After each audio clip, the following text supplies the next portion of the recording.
예제 2-1 코드를 살펴보겠습니다. 자, 이 코드는 C 프로그램 중에서 아주 간단한 그러한 형태의 프로그램이라고 볼 수가 있는데, C 프로그램의 특징 중에 하나가 뭐가 있냐면은 C 프로그램은 함수들로 이루어져 있다. 즉, 여러 개의 함수 가지고 보통 C 프로그램을 만들게 되거든요. 근데 만약에 그 C 프로그램에 함수가 하나만 있다면 그 함수의 이름은 반드시 메인이라는 이름을 갖고 있어야 됩니다. 그래서 우리가 지금 이 예제 2-1에 보면은 메인이라고 하는 이름이 보이잖아요. 자, 이게 바로 메인 함수예요. 메인 함수는 이름을 반드시 메인 이렇게 소문자로 해야 되고, 그 다음에 옆에다가 괄호 이렇게 사용한 다음에 괄호 안에 보이드라고 적었어요. 이 보이드라고 적어도 되고 괄호 안을 비워도 상관이 없습니다. 자, 그리고 메인 앞에 int라고 적는데 이건 반환 값의 형태다 이렇게 얘기합니다. 이 괄호 안에 적는 거는 매개 변수 이렇게 얘기하고, 이 메인 함수는 매개 변수를 사용할 수도 있고 또 사용하지 않을 수도 있어요. 특별한 함수라고 보시면 되는데, 어찌됐든 이렇게 이름은 메인이고 괄호를 사용을 하고 그리고 앞에 int라고 적어줘야 된다. 자, 이러한 메인 함수가 있어야지 프로그램이 되는 겁니다. 이건 메인 함수 하나 가지고 프로그램을 만들겠다 그런 얘기죠. 자, 요 사행, 즉 함수의 이름과 그 다음에 괄호 사용한 매개 변수, 반환값의 형태, 이 세 개를 합쳐서 함수의 머리라고 얘기하는 거예요. 머리, 헤드. 자, 그리고 이 5행의 중괄호가 열렸죠? 예, 9행의 중괄호가 닫혔는데 이 5행부터 9행까지 이 부분은 우리가 함수의 몸통, 바디 이렇게 얘기합니다.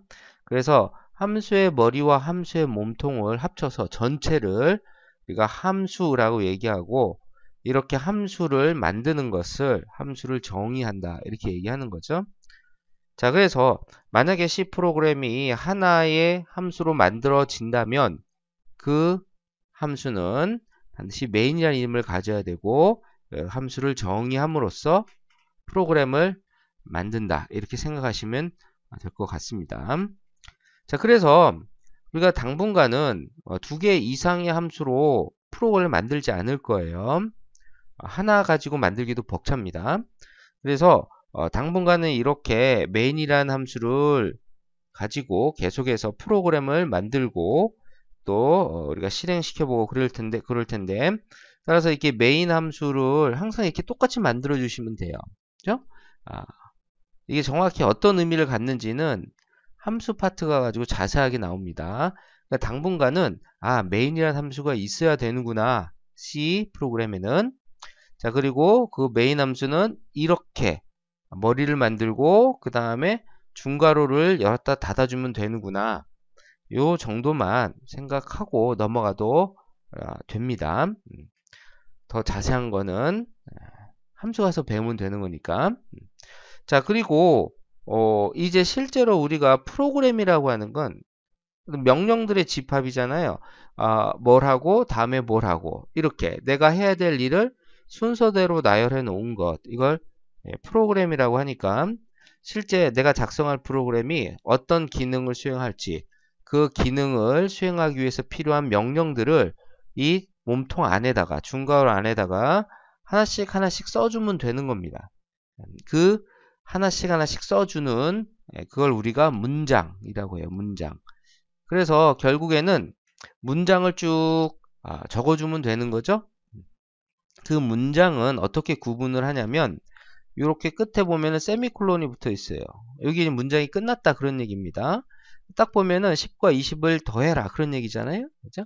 10과 20을 더하는 이 수식이 한 문장으로 끝난 겁니다.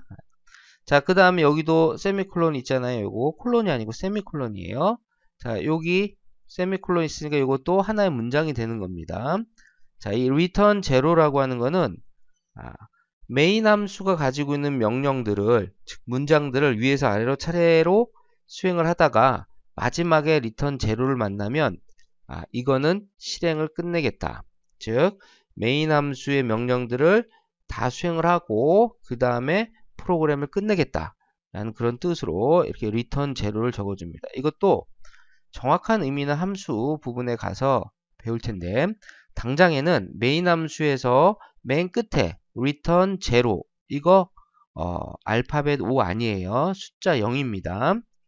자, return zero 이 문장을 넣어서 프로그램을 끝낸다 이렇게 생각하시면 돼요. 그러니까 마지막에 return zero가 들어간다 이렇게 생각하시면 되는 거죠. 자, 그래서 실제로 이 메인 함수에서 수행할 문장은 이 6행 요거 한 문장이다 이렇게 보시면 돼요. 10과 20을 더하고 return zero 해서 프로그램이 끝나는구나 이렇게 생각하시면 되는 거죠. 결국 이 메인 함수에서 실행할 문장은 실질적으로 실행하는 문장은 이거 한 문장이다. 근데 만약에 여러 개 문장을 쭉 우리가 넣어줄 수도 있는데 그런 경우에 위에서 아래로 한 문장씩 차례차례 실행이 된다 이렇게 생각하시면 돼요. 자, 그래서 우리가 메인 함수를 만들었고 그 메인 함수는 10과 20을 더하는 그러한 문장으로 끝나는 그러한 메인 함수다. 그런 기능을 수행하는 프로그램이다. 이렇게 생각하시면 될 것 같습니다. 자, 내용은 그렇고 그 다음에 옆에 보면은 여기에 이렇게 슬래시 슬래시를 2번 연속으로 썼어요. 중간에 어떤 스페이스가 있거나 한 거 아닙니다. 자, 이거는 뭐냐면 이 코드를 다른 사람이 읽거나 또는 내가 작성하고 난 다음에 얼마 있다가 다시 내가 그 코드를 봐야 돼요. 근데 내가 작성할 때는 막 아이디어가 떠올라서 열심히 어떤 코드를 작성을 했지만 나중에 보면 내가 왜 이런 코드를 작성했지? 잘 모릅니다. 그래서 그 코드를 설명해주는 그러한 문장을 넣을 수가 있는데 우리가 주성문이라고 합니다. 주성문, 코멘트죠. 주성문. 자, 주성문은 두 가지 형태로 사용할 수가 있는데 이렇게 슬래시 슬래시를 사용하는 경우 자, 이걸 우리가 한 줄 주성문이라고 합니다. 한 줄 주성문. 한 줄 주성문. 한 줄이죠. 따라서 이 슬래시 슬래시 이후에 나오는 그 줄의 끝에까지 나오는 모든 내용들은 주석 처리가 돼요. 즉 컴파일러가 이걸 실행할 문장으로 보지 않는다 그런 얘기입니다. 그래서 코드상에서 그 코드를 설명해 줄 때 그때 이렇게 한 줄 주성문을 쓸 수가 있다. 자, 그리고 또 여기 보시면 여기 슬래시하고 별, 그 다음에 여긴 별 슬래시죠. 이게 한 줄에 있지 않아요. 슬래시 별은 첫 번째 행, 그 다음에 별 슬래시는 두 번째 행에 있어요. 자, 이게 두 줄에 걸쳐 있든 여러 줄에 걸쳐 있든 또는 한 줄에서 일부분이 됐든 슬래시 별과 별 슬래시 사이에 있는 모든 내용들이 전부 다 주석 처리가 됩니다. 그건 그러면 우리 여러 줄 주성문 이렇게 얘기할 수 있겠네요. 여러 줄 주성문, 여러 줄 주석. 자, 그래서 주성문은 이렇게 한 줄 주성문 슬래시 슬래시 그 다음에 슬래시별 별 슬래시와 같은 여러 줄 주성문 두 가지 형태로 사용할 수가 있습니다. 여러 줄 주성문은 반드시 여러 줄에 걸쳐서 주석을 사용해야 되는 건 아니에요. 예를 들어서 뭐 10 플러스 20 자, 이런 문장이 있잖아요. 이 10을 우리가 상수라고 하는데 이걸 설명해 주고 싶은 거예요. 10은 상수다 하면은 슬래시 별하고 요거는 상수 별 슬래시 하고 플러스 20 자, 이렇게도 작성할 수가 있어요. 여러 줄 주성문은 한 줄의 일부분을 주석 처리할 때도 쓸 수가 있다. 자, 요거는 사실은 컴파일러에서 처리되는 부분은 아닌 거죠. 그래서 이렇게 여러 줄 주성문을 사용하는 방법도 있다. 자, 그래서 여기 보면은 이렇게 주성문이 두 가지가 있고 또 이렇게 문장을 우리가 세미콜론으로 문장을 구분한다 라는 것 살펴볼 수가 있고 또 여기서 설명을 좀 살펴봐야 될 내용은 여기 그 몸통에 코드가 이렇게 두 줄이 있는데 여기 보면은 이렇게 한 4칸 정도가 들어가 있어요. INT하고 스페이스 다음에 여기에 맞춰서 지금 코드가 작성이 되어 있죠. 여기 4칸 정도가 이렇게 들어가 있다. 이걸 우리가 들여쓰기, 인덴테이션이라고 합니다. 들여쓰기. 자, 이렇게 함수의 그 몸통 부분을 작성을 할 때 몸통 안에다가 실행할 문장들을 쭉 나열할 때는 4칸 정도를 들여서 쓰는 게 좋습니다. 이거를 맨 앞에 맞춰서 이렇게 쓴다고 해서 컴파일이 안 되거나 프로그램 실행이 안 되거나 그런 건 아니에요. 하지만 이렇게 들여쓰기 함으로써 아, 이 함수의 몸통 부분이 이렇구나 라는 걸 우리가 알 수가 있고 눈으로 금방 구분할 수가 있어요. 요거는 여러 개의 함수가 있을 때 더 확실히 그 함수들을 구분하기 좋겠죠?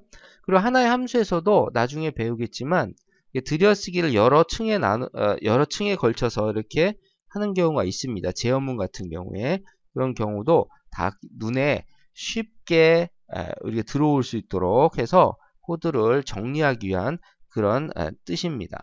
그래서 이 들여쓰기는 해도 되고 안 해도 되지만 해도 되고 안 해도 되니까 하지 말아야 됩니까? 하지 않습니까? 아니에요. 해도 되고 안 해도 되지만 반드시 하자. 뭐 그런 얘기입니다. 들여쓰기. 들여쓰기 할 때는 보통 2칸 들여쓰기 해도 되고 4칸 들여쓰기 해도 됩니다. 비주얼 스튜디오 같은 경우는 기본적으로 4칸이 들어가요. 이걸 몇 칸 들어가게끔 할지는 옵션으로 조정 가능하고 자 그리고 우리가 이 문장을 메인 함수에서 문장을 쭉 이렇게 쭉 나열할 거 아닙니까? 근데 보통 한 줄에 한 문장을 작성하는 게 좋아요. 이건 지금 10과 20을 더해라 라는 하나의 수식이 한 문장으로 구성이 되어 있고 이걸 한 줄에 작성을 한 거죠. 근데 사실은 끝에 세미콜론만 있으면 이게 하나의 문장이 되는 것이라 여러 줄의 작성에는 한 문장으로 인식하도록 할 수가 있어요. 예를 들어서 10 이렇게 하고 플러스하고 20을 다음 줄에 적는 거예요. 그 다음에 세미콜론. 이렇게 하면 컴파일러는 쭉 컴파일하다가 쭉 10을 더하는구나. 쭉 가다가 20이구나 하고 여기 세미콜론이 나왔네. 그러면 10과 20을 더하는 문장이구나. 이렇게 판단을 합니다. 그러니까 이렇게 한 문장을 한 줄에 작성할 수도 있고 여러 줄에 작성할 수도 있어요. 컴파일러는 똑같은 문장이라고 보는 거죠. 근데 이렇게 작성을 하면 사람이 이해하기 어렵겠죠. 들여쓰기 하는 것도 코드를 읽는 사람이 쉽게 읽을 수 있도록 가독성이라고 하죠. readability, 가독성을 높이기 위해서 다 사용하는 방법이에요. 따라서 이렇게 한 문장을 한 줄에 작성하는 게 좋다. 이렇게 여러 줄에 작성을 하면 가독성이 떨어지는 거죠. 자, 그리고 세미콜론을 가지고 그 문장의 끝을 구분하기 때문에 사실상 여러 문장을 한 줄에 작성하는 것도 가능해요. 10 더하기 20 세미콜론 하면 여기가 한 문장이 끝났구나. 그 다음에 같은 줄에다가 리턴 제로 이렇게 작성하는 것도 가능합니다. 그죠? 네. 이렇게 작성 할 때도 가끔은 있어요. 가끔은 있는데 바람직하지는 않다. 그래서 기본적으로 한 줄에 한 문장씩 작성하도록 그렇게 작성하는 게 좋다. 자, 정리를 하면은 C 프로그램은 main이란 함수가 반드시 있어야 되고 main 함수의 형태는 이렇다. 모양은 이렇다. 그리고 main 함수 안에다가 한 문장을 세미콜론을 가지고 한 줄에 작성을 해주고 그렇죠? 차례차례 실행할 문장들을 나열해주면 된다. 그때 들여쓰기 반드시 해주자. 이렇게. 그리고 그 코드에 대해서 설명을 할 때는 주석문이라는 걸 사용을 하는데 이렇게 슬래시 별 슬래시는 여러 줄 주석문이고 슬래시 하는 경우에는 그 줄의 끝에까지 전부 다 주석 처리가 되는 한 줄 주석문이다. 이렇게 정리를 하면 될 것 같습니다. 자, 그러면 코드를 한번 실제로 실행을 시켜보도록 하겠습니다. 컨트롤 쉬프트 B 해서 자, 이미 제가 컴파일 해놓은 거기 때문에 다시 한번 해보겠습니다. 자, 이렇게 하면은 여기에 성공이라고 나오죠. 만약에 여기다가 여기에 만약에 이렇게 세미콜론이 이렇게 없다고 합시다. 이렇게 자, 이렇게 하고 컴파일 해보면은 자, 여기 실패라고 나오죠. 실패라고 나오는데 이게 오류가 있다. 자, 이렇게 오류가 생겼을 때는 이 부분을 자 클릭하고 더블 클릭을 하면은 이 오류가 생긴 부분을 이렇게 표시를 해줍니다. 이렇게. 그래서 이 부분에 문제가 있다 그런 얘기인데 가만 보시면 세미콜론이 리턴 앞에 없다. 그 얘기는 컴파일러가 쭉 6행부터 쭉 컴파일 하다가 문장이 어디서 끝나나 봤더니 8행 끝에서 끝나요. 그쵸? 그러니까 여기서부터 여기까지가 6행부터 8행까지를 전부 다 한 문장을 해석해 버린 거예요. 그러니까 해석이 불가능하다. 여기 세미콜론이 있어야 된다. 그런 얘기를 하는 거죠. 그래서 원래는 여기에 문제가 생기지만 이게 전체를 한 문장으로 보기 때문에 여기다가 문제가 있다고 표시를 해준 겁니다. 그래서 우리가 이렇게 코드상에 어떤 문제가 생기는 것을 오류, 에러라고 하잖아요. 이 에러를 잡는 거를 디버깅이라고 합니다. 버그. 예전에 컴퓨터, 애니악 이런 옛날 컴퓨터 큰 건물만한 그런 컴퓨터 안에 진공관 가지고 이렇게 컴퓨터를 만들었는데 그 안에 이제 벌레가 들어가가지고 이제 어떤 오류를 일으키는 거죠. 그래서 그 벌레를 잡아낸다 그래서 디버깅이라는 얘기 하는 겁니다. 지금 실제로 뭐 벌레가 있거나 하진 않겠죠. 우리 컴퓨터에는. 자, 그래서 이렇게 디버깅을 할 때는 이렇게 컴파일 과정에서 오류를 표시해 주는 거를 반드시 그 표시해 주는 행에 오류가 있다라고 판단해서는 안 되는 거예요. 이렇게 이런 문제들이 있을 수 있으니까 주변을 잘 살펴봐야 됩니다. 이제 컴파일 과정에서 생기는 오류를 이제 컴파일 오류라고 하는 거죠. 컴파일 오류는 가장 잡기 쉬운 그런 오류입니다. 그죠? 문법적으로 검사를 해주니까 문법만 잘 맞춰주면 되는 거예요. 자, 다시 컴파일하면 컴파일 끝났습니다. 자, 실행을 하면은 아무것도 나오지 않습니다. 자, 여기 보면은 그냥 프로그램이 실행이 됐다라는 거를 이렇게 띄워주고 끝나요. 여기 왜 아무것도 나오지 않습니까? 10과 20을 더했으면 30이 나와야 되는 게 아닙니까? 아니에요. 그건 10과 20을 그냥 더해라 라는 프로그램이고 그 결과를 화면에 보여줘라 라고 할 때는 우리가 printf 같은 함수를 가지고 다시 그 문장을 만들어 줘야지만 그래야 눈에 볼 수가 있는 겁니다. 자, 이렇게 해서 우리가 이제 2-1을 살펴봤습니다.